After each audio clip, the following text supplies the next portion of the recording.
Hello everyone, I am D-Mind, the mind of one and all, and welcome back to another episode of Cupid. As I suspected, from the tone this visual novel seemed to be going, I knew horrible things was gonna happen, but apparently Katrin, the young and peppy little girl from earlier, committed suicide. Like, why? She was afraid, she became psychotic. Like, I don't know why, but yeah, she did. Guess we'll find out. Hours seemed like minutes to her. She would fall asleep and awaken in unfit intervals so often that she had lost the exact time. Awake, she would stare at part of the wall with no coherent thoughts forming in her mind. One would think morning should be spent in a depressive frenzy. All the reasons to grieve are yours, after all. She could wait now if she wanted to. She could pull on her hair, curse their skies. She could reminisce the past, admire the family of human lives. Unfortunately, it was something less poetic. Pain was simple, it was clean. It was a well-sharpened knife that slashed through her heart in one stroke. No blood, no mess. Empty. When tears were spent, there was just a hole where your heart had been. The hurt called out to you, it lingered.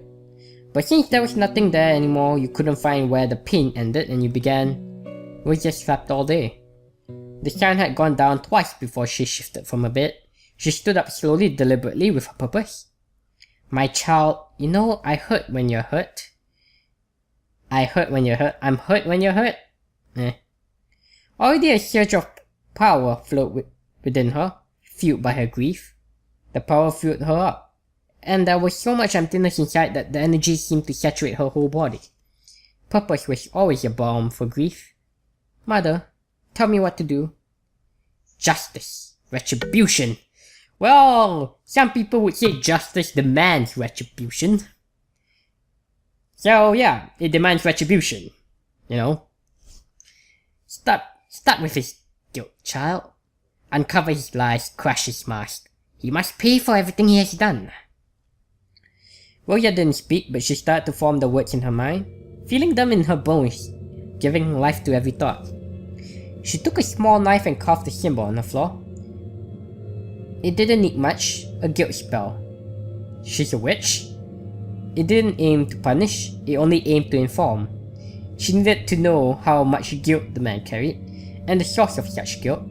If the guilt was concrete and came from a direct action, then she would know Gilliam did something to Katrin. It had been a while since she had used magic. Oh, okay, so we are witches, we can use magic. It used to be the only way she could protect herself from the world. Mother had taught her, and now Mother guided her as she cast a spell. She needed possession of the man. Rosa opted for his voice, she's still fresh from memory. She focused on the last conversation they shared. If you need something to hate, I'll take care of you. I need you. His words made Rosa feel distress and confusion. Always it was this way with him. The feeling wasn't foreign, it had been there for years. I'll always be here for you. Rosa felt a violent force upturn her stomach. It was that horrid lurch that just before vomiting. You failed. The spell collapsed in her brain. Focus, idiot child, or you'll lose your chance. Rosa tried again. This time she focused on Gilliam's eyes, cold, like flints of steel, dark and fathomless. No grief except perhaps for the situation. No Katrin. No painful loss. This didn't matter to her. Their relationship was dying anyway. Where was his guilt? Rosa dug deeper. She increased the chanting on her lips. No torment, no uncertainty, no guilt. Did the spell fail again? She searched once more and found nothing. There was no guilt in Gilliam's eyes. She could stop the spell now knowing that he was innocent. If the spell had worked, then Gilliam was blameless. But this absence was most distressing. Rosa desperately pushed her mind further, almost wishing there was traces beyond her reach. Guilt should be present in any loss, no matter how little. Don't we blame ourselves for our own loss? Don't we hate ourselves and punish ourselves even if it isn't our fault? it didn't have to be real, but we need guilt to feel pain. But Gilliam didn't have a sliver of guilt. The vicious pain took hold of her again, squeezing her stomach with murderous intent. The pain was so great Ruya wasn't sure if the spell had failed or succeeded. Something is wrong.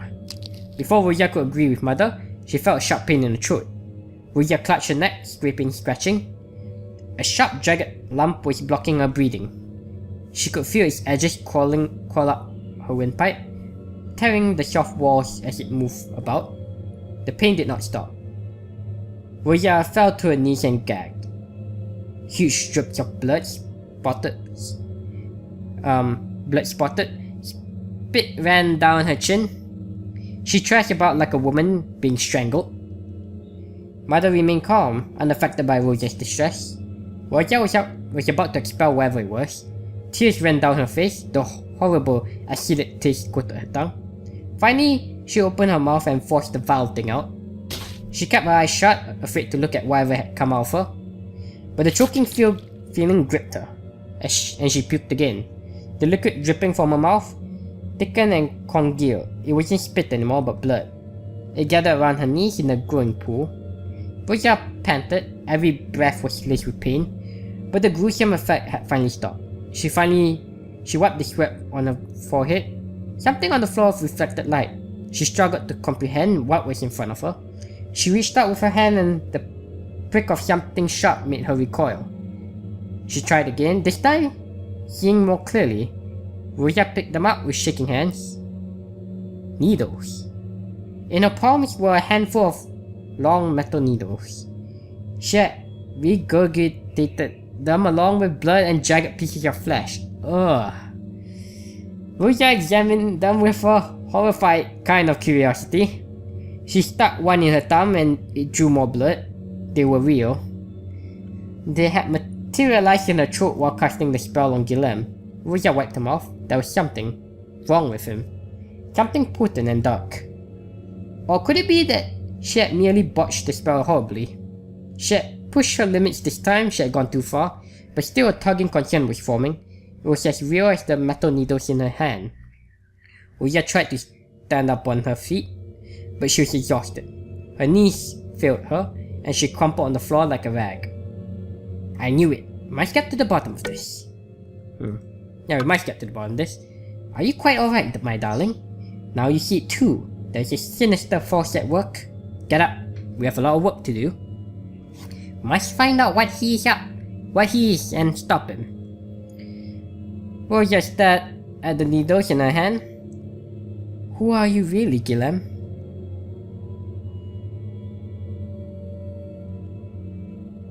Chapter 3. Portraits Candlelit. Ruya entered the room with a tray of pastries and a pot of tea. Her duties were finished and she was allowed a bit of free time.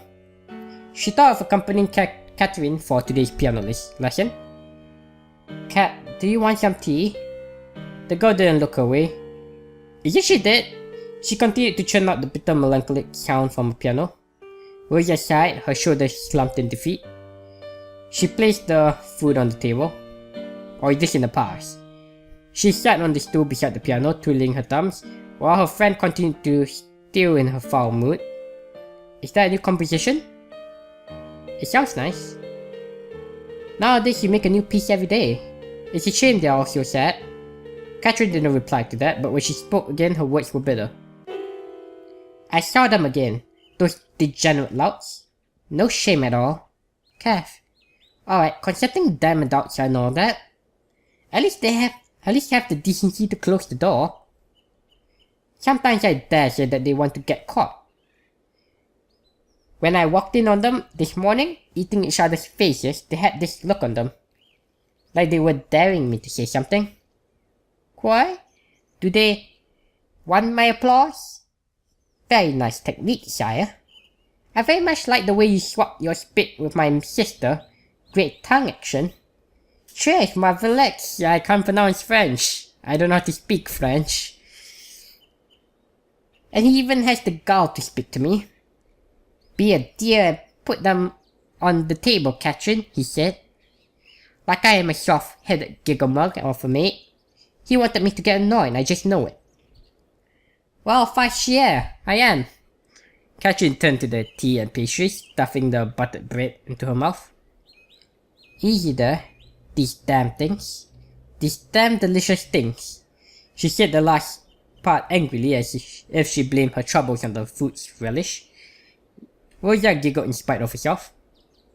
Catherine wiped her mouth in mock anger. Why are you laughing at, wench? It's almost comical to watch you eat when you're angry, Kath. You're like the giant monster that attacks defenseless towns in horror books. Oh yes? Catherine made sad tiny squeals and picked up another piece of bread. No, please spare us. She adjusted her voice and boomed out a roar.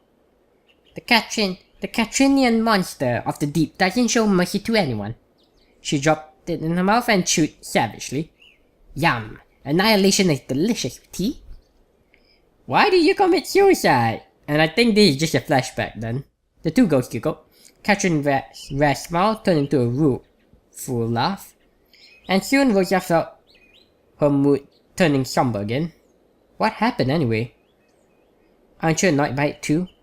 Sister has changed ever since she started helping in the chateau. Now it's all Gillen this, Gillen that. As if she wasn't already married. Huh. And she doesn't even care that people are talking behind her back. They're calling her a two-timing slut now. I'm tired of running around picking fights with gossipers. She hasn't even visited home for a long time. Father misses her a lot. He always asks about her. Father had worked so hard all these years just to give us a comfortable life.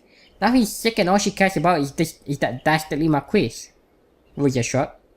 I am a little bit annoyed, but I guess I've gotten used to it. Their lives are their own, Kath. She didn't dare divulge more than to Catherine. But it was partially true. I like Gilliam, he's a nice friend. But I love my sister. If they want to stay together, then why not fix this and have at it? But what irritates me to my damn snatch is the way they are with each other. Catherine recently found the use of expletives endearing in her speech. Rosa hoped it was a phase. They are fucking miserable. Any half-wit can see that. Yes. I told Emily, time and again, to smarten up. She's hurting a lot of people, including herself. But I said she wouldn't listen to a 16-year-old brat of a sister, Even Gilliam is depressed, I can tell. Remember when he used to come and visit us here to have tea? Or when he used to have picnics in the afternoon? We used to run around chasing rodents in the garden. You ran around. We just watched you get dirty, actually. That is very true, you nitheads. Back then, it used to be fun visiting the chateau. Nowadays, we barely even see him. He just stays in his burial all day, brooding. Is it something adults subject themselves to, like a torture ritual? I don't understand why two people who are clearly unhappy keep at it. Rosa did understand. At least some part of her did.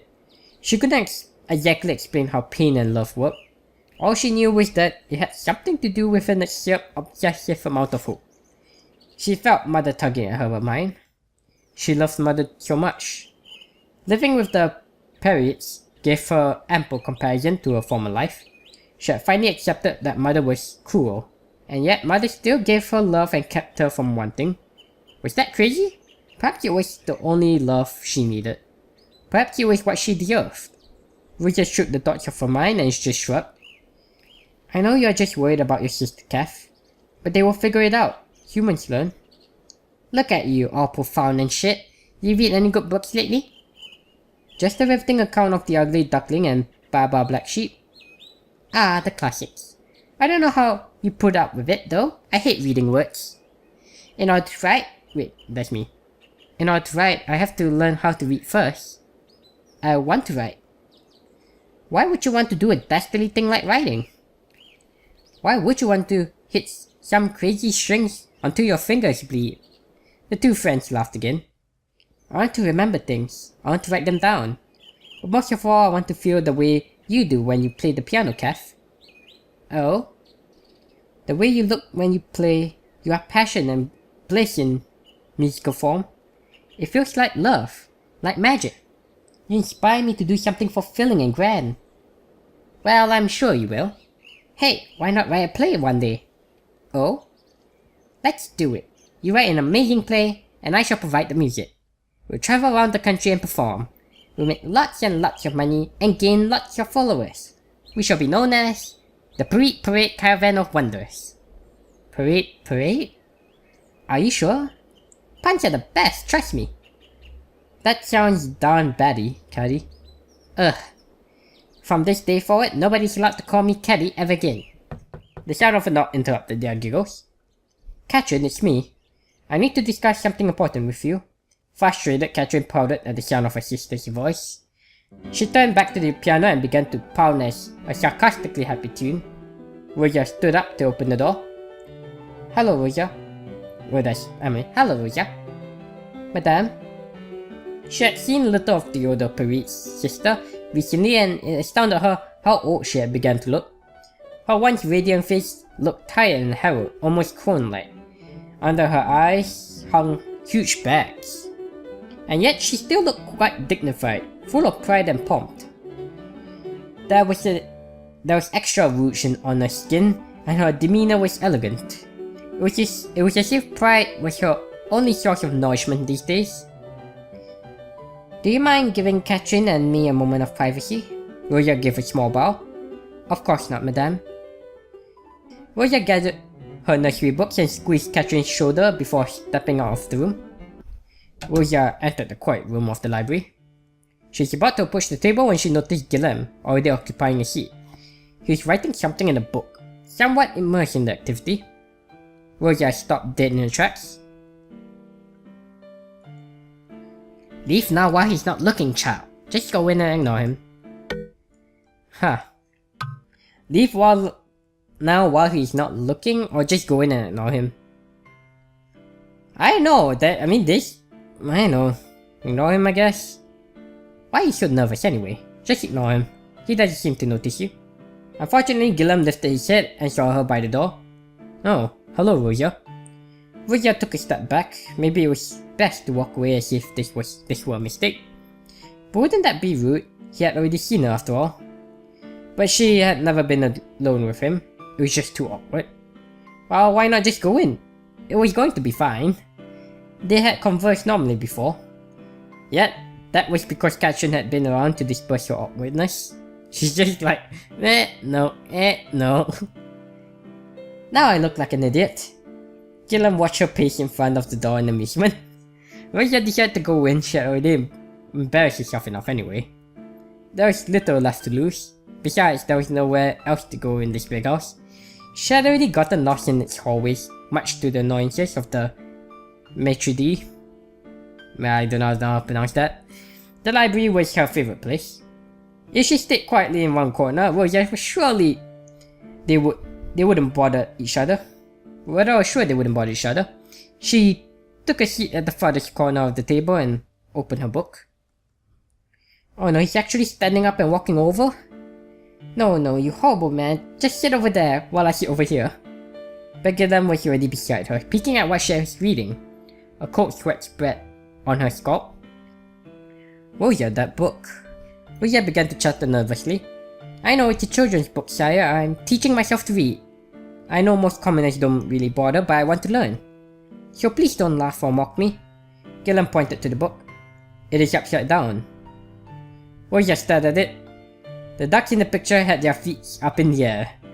Rosa squirmed, feeling the heat on her cheeks. She couldn't think of anything more embarrassing. I'm sorry.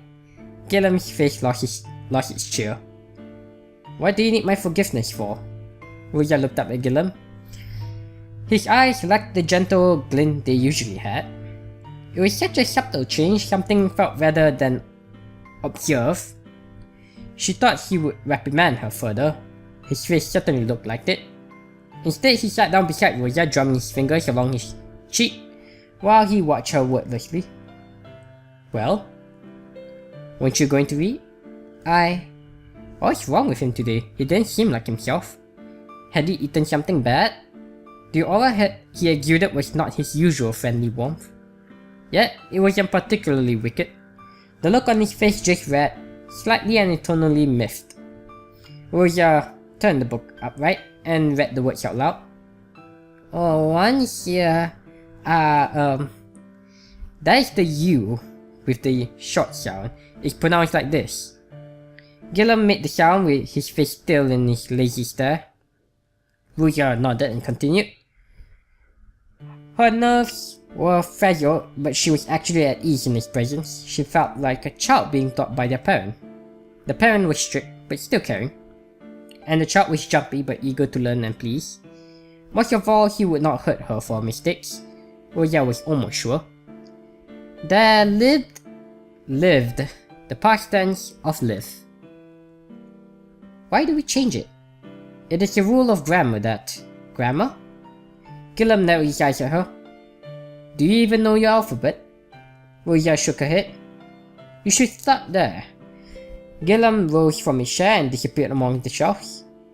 He left behind an old thick book covered in green felt. This was what he had been writing in earlier. It looked tattered and worn. The pages laid flat on its side so that the book didn't close properly. Ruya reached out to pick at the cover when... You are not to touch that. Ruya's whole body froze at the sound of Gillum's warning.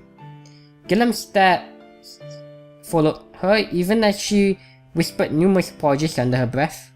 I'm sorry. Gillum just rolled his eyes. You're always seeking forgiveness for everything. Am I? I'm sorry. His hand struck the table in front of Ruya. In the quiet library, the sound rang uncomfortably in her ear. When she looked up, Gillum's face was looming severely above hers. He moved closer to her, his eyes fixed on her intensely. Ruya's mouth hung open. She struggled to say something, but her wits were like the burning ends of a matchstick. Before she could compose herself, she felt Gillum's hand lift her chin. Ruya's heart thumped loudly inside her chest. Please don't. Not you too. She felt his breath on her face, and her heart sank into despair. Mother's voice resounded in her head. In the end, they are all the same. He's like everyone else. She shut her eyes and prepared herself for the worst, like she always did when... Then she felt her face being turned from side to side. She opened her eyes to see Gillum studying her face like a textbook. You're a fairly attractive girl. Why do you carry yourself as if it is a slight? He lifted the head and that hit her damaged eye. Ruya clenched her teeth. Is it because you were hurt before? He said it so matter-of-factly, like he was stating that the sky was blue. Ruya recalled from his touch. No, I did that to myself. I wasn't talking about your eye. He placed a book on the table.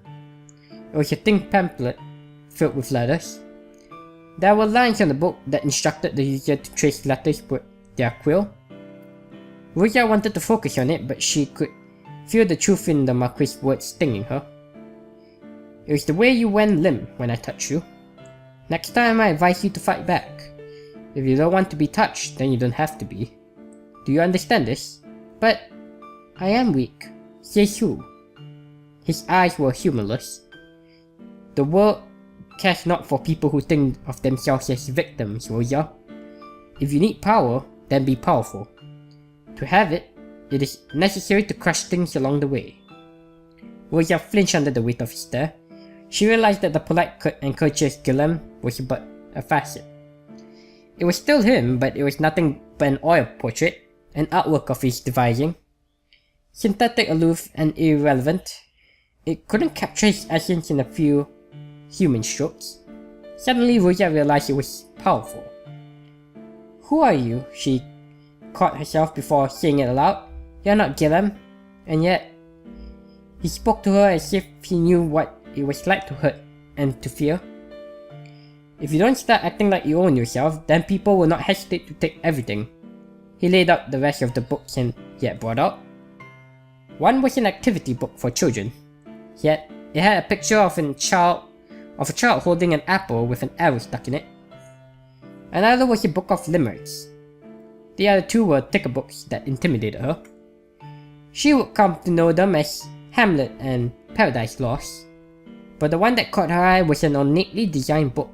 It had a beautiful red jacket with delicate gold trimmings lining the corners, the gods and goddesses of Roman mythology. This would be her favorite book, her treasure, and she knew it like love at first sight. These books are yours. Take them with you. Read the thin ones first, and then gradually build your vocabulary with the thicker ones. Ruya ran her hands over the skin of the red book. She opened the cover gingerly, as if carefully unwrapping the present. Thank you. No thanks needed, I simply showed you some of books from a portion of the library you were unaware of. You're still so generous, even if you are like this. Like what? That. What? Somewhat irritable? Gilliam didn't reply, leaving an awkward silence lingering between them. Then he gave a giant laugh that made Rosa jump out of her skin. I do look damn irritable, don't I? Why? Is it because of Emily? Gilliam's eyes drifted away. No. I've always been. You just pointed it out. But you're not usually like this. Especially with Catherine and the townspeople. I find it easy to adapt to people, especially to the ones I like. Gilliam looked at Rosa as if he had just become aware of her presence. Makes me wonder why I'm so stern with you. I'm sorry. Rosa shook her head. I somehow prefer this side of you. Gilliam cocked his head to the side. He brought out the green book that Rosa noticed earlier. This is called a journal. When you learn to write, start one. What is it? Something you can use to remember yourself when you've forgotten. Does it work? It used to, nowadays not anymore. Oh? The act itself is the only thing I remember. Now, let's start with your vowels. The heck? A scream pierced the halls of the chateau. Is this where she died? It was Catherine. Gilliam sprinted to the door with Rosa not far behind. Okay. Back in the piano room, Catherine took a shaky step towards her sister. She wasn't moving at all. Blood dotted the ivory keys. I didn't... It was an accident. Emily? She was overcome with the urge to approach her sister and shake her awake. Make sure she was okay, but it was a nasty fall. Emily? Catherine saw the way her sister's head snapped back as it collided with the sharp corner of the piano. Oh. She watched it all like a series of photographs in her head. She had to check on her, but her feet refused to move. Instead, she began to retreat into a corner. She didn't even notice her legs were moving until her forehead touched the wall. She didn't want to turn around. Her sister was on the floor. She killed her sister? Her eyes were still open, unblinking. It was an accident. It was nothing but an accident. Was it? She pushed first. She got really scary. She strangled me. What? That's absurd. Are you sure? Would she do that? I don't know. I think she did. Catherine touched her throat. It felt fine. That Parade girl, Emily, is it? She really believes just because the Marquis took her in that he's interested in her. Well, she's obsessed with the master. The apple doesn't fall far from the tree. Wasn't her mother a bit, not right in the head? It probably runs in the family. Emily had looked mad. Her eyes had burned with malice for her, as she had closed her fingers around Catherine's neck. But she couldn't remember if that had really happened. Sister was always kind to her. She would never even hurt her. She would never ever hurt her, even when they got into fights. Sister loved her. Am I turning mad? I have the blood of a mad woman. Am I going to end up like her? I only told her the truth. Gilliam doesn't care for her. And she doesn't even care for him that much either. It was all just chaff, their relationship. No sense trying to make everyone else miserable too, but she called me jealous and a cunt. She has never called me a cunt. She said they have decided to send me away, my lessons sent home, the piano replaced. It's for my own good, she said. I don't want to have to travel here all the time. I can concentrate on my other endeavors. I can make new friends. But I know she just doesn't want me near the chateau or Gilliam. She hates it when I catch her with him. Perhaps this morning was the last straw. She hates it, but she also smirks at me when I see them, like she basks in it. I think I might hate her. Catherine's thoughts ran through her head like a storm. They poured out of her aimlessly. I wonder if the piano is broken. Am I going to pay for it? What will become of us without sister's wages? What of father's medicine? What of my dreams? Sister can't be dead. Sister can't be dead. Catherine brought her fingers to her lips and nibbled her thumb. She didn't notice this. Her mind was preoccupied. She was in a corner of the wall, biting her fingers. It was a tiny comfort in a rapidly collapsing world. Gilliam opened the door and found Emily lying on the floor. An ugly gash broke the skin off her forehead. Oh damn. So... Catherine killed Emily now. I'm guessing this is a flashback before Emily committed suicide. But... wow. Yep, I knew this visual novel ain't gonna be sunshine and rainbows. I'm like... The way that overtone this whole visual novel said, you know, there's horrible things to come. There might be a happy ending, maybe. There might be multiple endings and one of them might be happy, but... There's just gonna be a bunch of horrible things to come. Right, so that's it for this episode. So leave a like, comment, and subscribe, and follow me on Twitter at DMindGaming if you have enjoyed. And I hope to see you again in the next episode.